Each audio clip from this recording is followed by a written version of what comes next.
अस्सलाम वालेकुम। Grip on take के एक और व्लॉग में आपको खुशामदीद कहता हूँ। उम्मीद करता हूँ कि आप लोग बिल्कुल ठीक ठाक होंगे।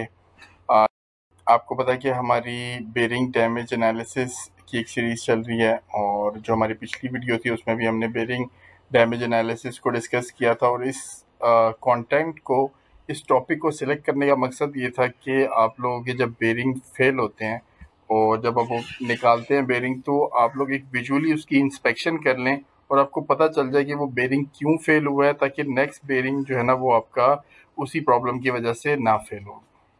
तो ओवरऑल ये सारे बेरिंग के फेलियर्स के मॉड्स हैं, जिसमें फटीग, वियर और क्रोजन, ये हम लोग लास्ट व्लॉग में डिस्कस कर चुके हैं। इसका लिंक भी मैं डिस्क्रिप्शन में दे दूंगा। अगर आप लोगों ने नहीं देखी वीडियो तो आप जाके ज़रूर देख लीजिएगा। आज हम लोग electrical erosion, plastic deformation and fracture and cracks जो है ना क्रैकिंग, इनको डिस्कस करने वाले हैं।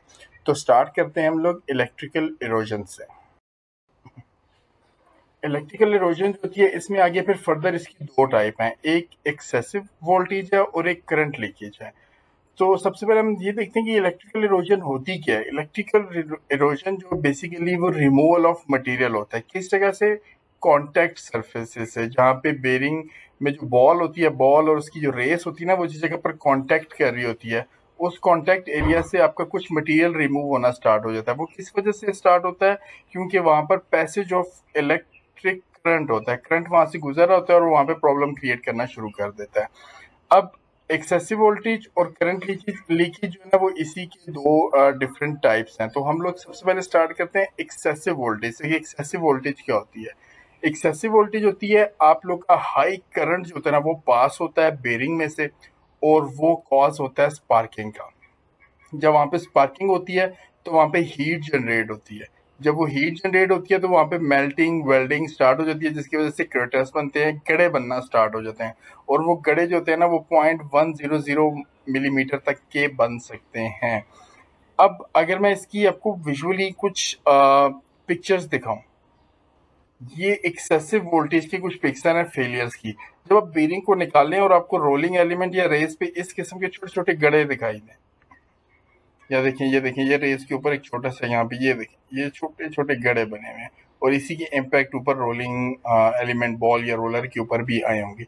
अगर इस किस्म के गड्ढे बन रहे हैं तो आप समझ जाएं कि आपका बेरिंग इलेक्ट्रिकल इरोजन का शिकार है। और वो किस वजह से हुआ है? वो एक्सेसिव वोल्टेज की वजह से हुआ है। आप लोग अपने वोल्टेज को देख लें, उसको किस तरीके से ठीक करना है, लेकिन आप लोग वोल्टेज का फॉल्ट जो है ना उसको दूर किए बगैर नया बेरिंग मत चलाएं, वरना वो भी आपको कम ही लाइफ देगा। सेकंड वन जो है वो करंट लीकेज होती है। करंट लीकेज क्या होती है? करंट लीकेज को सिंपली समझने के लिए ना, पहले मैं आपको इसकी पिक्चर दिखाता हूँ।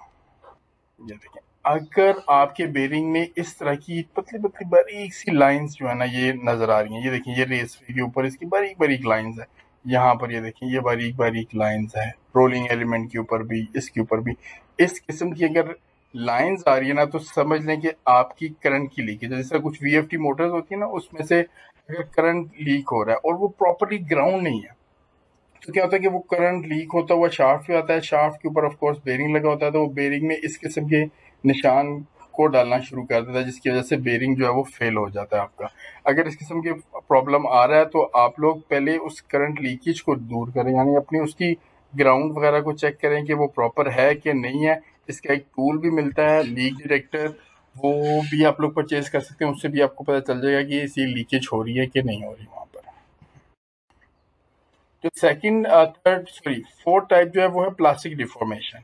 प्लास्टिक डिफॉर्मेशन क्या होती है कि प्लास्टिक जो है ना वो एक इलास्टिक स्टेट होती है, एक प्लास्टिक स्टेट होती है, कि अब वो प्लास्टिक स्टेट में चला गया, दोबारा वो अपनी ओरिजिनल पोजीशन में नहीं आता। टिपिकली हम देखें तो इसमें दो होते हैं, ओन मैक्रो स्केल और माइक्रो स्केल। मैक्रो स्केल में क्या होता है कि वो लोड की वजह से, रोलिंग एलिमेंट के ऊपर जो लोड होते हैं ना, उस लोड की वजह से वो यील्डिंग पॉइंट को जो है ना वो क्रॉस कर लेता है और प्लास्टिक स्टेट में चला जाता है।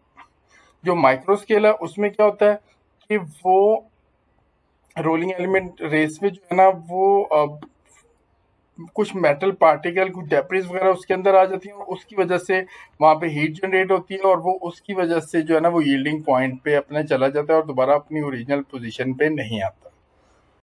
जिस तरह मैंने आपको यहाँ पे बताया था कि depression at rolling element distance, तो ये यहाँ पर डिप्रेशन है जिसकी वजह से ये प्रेस हुआ है और आपकी केज यहाँ से बाहर आना शुरू हो गया। या फिर आप लोग मिस हैंडलिंग करते हैं उसको, देखिए यहाँ पे आप चोट लगा रहे हैं तो यहाँ से वो आगे है, यहाँ से पीछे। इससे क्या होता है कि रोलिंग एलिमेंट के रेसवे के ऊपर निशान बन जाते हैं इस तरीके से। वो देखिए ये अलग पैटर्न बन रहा है और ये अलग पैटर्न बन रहा है, और आपका bearing due to overload, load एक साइड पे आ जाएगा और बेरिंग आपका फेल हो जाएगा। तो इस चीज़ों से आपने बचना है। अगर ये हो रहा है तो आप लोग चेक कर लें कि वो अंडर प्रेशर तो नहीं है या आप उसकी माउंटिंग गलत तरीके से तो नहीं कर रहे। देन सेकंड जो है वो इसमें इंडेंटेशन फ्रॉम डेब्रीज है, यानी आपकी ओवर रोलिंग ऑफ पार्टिकल जो है ना उसमें कुछ आ रहे हैं, डेंट्स वगैरह पड़ने शुरू हो जाएंगे। क्लियरली मैं आपको यहाँ पर समझा देता हूँ। ये देखिए ये एक मैटर पार्टिकल किसी भी जिसका बाहर से आ गया जो कि 0.005 मिलीमीटर का, यानी 5 माइक्रोन। हमारे बाल से भी पतला, एक हेल्दी बाल 7 माइक्रोन का होता है। ये आपका रेसवे के ऊपर आ गया। जैसे रोलिंग एलिमेंट गुजरेंगे उसके बीच में आएगा तो ये छोटे छोटे छोटे निशान डालना शुरू कर देगा रेसवे के ऊपर, और आपका रेसवे कुछ इस तरीके से दिखेगा। ये देखिए छोटे छोटे छोटे निशान इसके ऊपर बने हुए और आपका बेरिंग बहुत ज्यादा ओवर हीट होगा और फेल हो जाएगा। तो इस तरीके से हो रहा है तो आप समझ जाएंगे आपके बेरिंग में डस्ट मेटल पार्टिकल जो है वो आके उसको डिस्टर्ब कर रहे हैं। देन थर्ड वन जो है वो है इंटेंडेशन बाय हैंडलिंग। हैंडलिंग में क्या है, लोकलाइज ओवरलोडिंग है। आपकी बेरिंग रखे हुए अपने बेरिंग पे, बेरिंग या जब वो ट्रांसपोर्टेशन में आ रहे होते हैं तो उसमें जो है ना बहुत ज़्यादा ओवरलोडिंग की वजह से आ जाते हैं। और सेकंड है जो nicks cause by hard sharp object. जब हम बेरिंग को फिट करते हैं ना, कहते हैं छेनी से करते हैं जी, एक चोट इधर लगाएं एक इधर लगाएं, इस तरह हम राउंड राउंड में उसको चोट लगाते रहते हैं डिफरेंट जगह से, तो उसमें भी ये प्रॉब्लम आ जाते हैं। अब इस प्रॉब्लम को अगर हम पिक्चर्स में देखें तो ये देखें, ये आपके चोट की वजह से निशान आए हैं। जो आप बहुत ही वो बारीक छीनियों से चोट लगा रहे होते हैं ना, तो वो इस तरीके से आपके बेरिंग के रेस के ऊपर भी आ रहे होते हैं, थ्रू बेरिंग के रोलिंग एलिमेंट के थ्रू इसके ऊपर आ रहे होते हैं। और नेक्स्ट वन जो है वो फ्रैक्चर्स एंड क्रैक है। फ्रैक्चर और क्रैक में फर्क क्या होता है? Cracking is the incomplete separation of material, यानी वो बीच में एक लाइन डाल जाती है लेकिन मटेरियल आपस में सेपरेट नहीं होता। जबकि fracture is the result of a crack propagation to the point of complete separation of the part. या जो फ्रैक्चर होती है ना उसमें कंप्लीट सेपरेशन हो जाती है इनकी, डिफरेंट होते हैं। अब इसमें आगे फर्दर तीन टाइप है, फोर्स फ्रैक्चर, फटीग फ्रैक्चर और थर्मल क्रैकिंग। अब सबसे पहले हम देखते हैं फोर्स फ्रैक्चर क्या होती है। स्ट्रेस जब बढ़ जाती है उसकी मटेरियल की स्ट्रेंथ से, तो क्या होता है वहां पे फ्रैक्चर आता है। वो आप बढ़ा रहे हैं, फोर्सली बढ़ा रहे हैं, तो वहां पर आपका फ्रैक्चर आ जाएगा। या इम्पैक्ट ओवर स्ट्रेसिंग हो जाती है। फिटिंग जो होती है, ये देखिए ये जो बेरिंग फेल हुआ ना, ये इम्पैक्ट ओवर स्ट्रेसिंग की वजह से फेल हुआ। साइड से माउंट करते हुए इसको चोट लगाई गई थी और ये यहाँ पर उस चोट की वजह से काफी यहाँ पे वीक हो गया था, और जिसकी वजह से आगे पूरी इसमें स्ट्रेस आई है। ये फोर्स स्ट्रेस है। इसकी अगर हम पिक्चर देखें तो फोर्स स्ट्रेस की, तो ये देखिए ये यहाँ पर एक फोर्स की वजह से बहुत ज़्यादा ओवर जो था वो टाइट हो गया था शाफ्ट के ऊपर, जिसकी वजह से इसमें ये जो है ना फ्रैक्चर आना शुरू हो गए थे।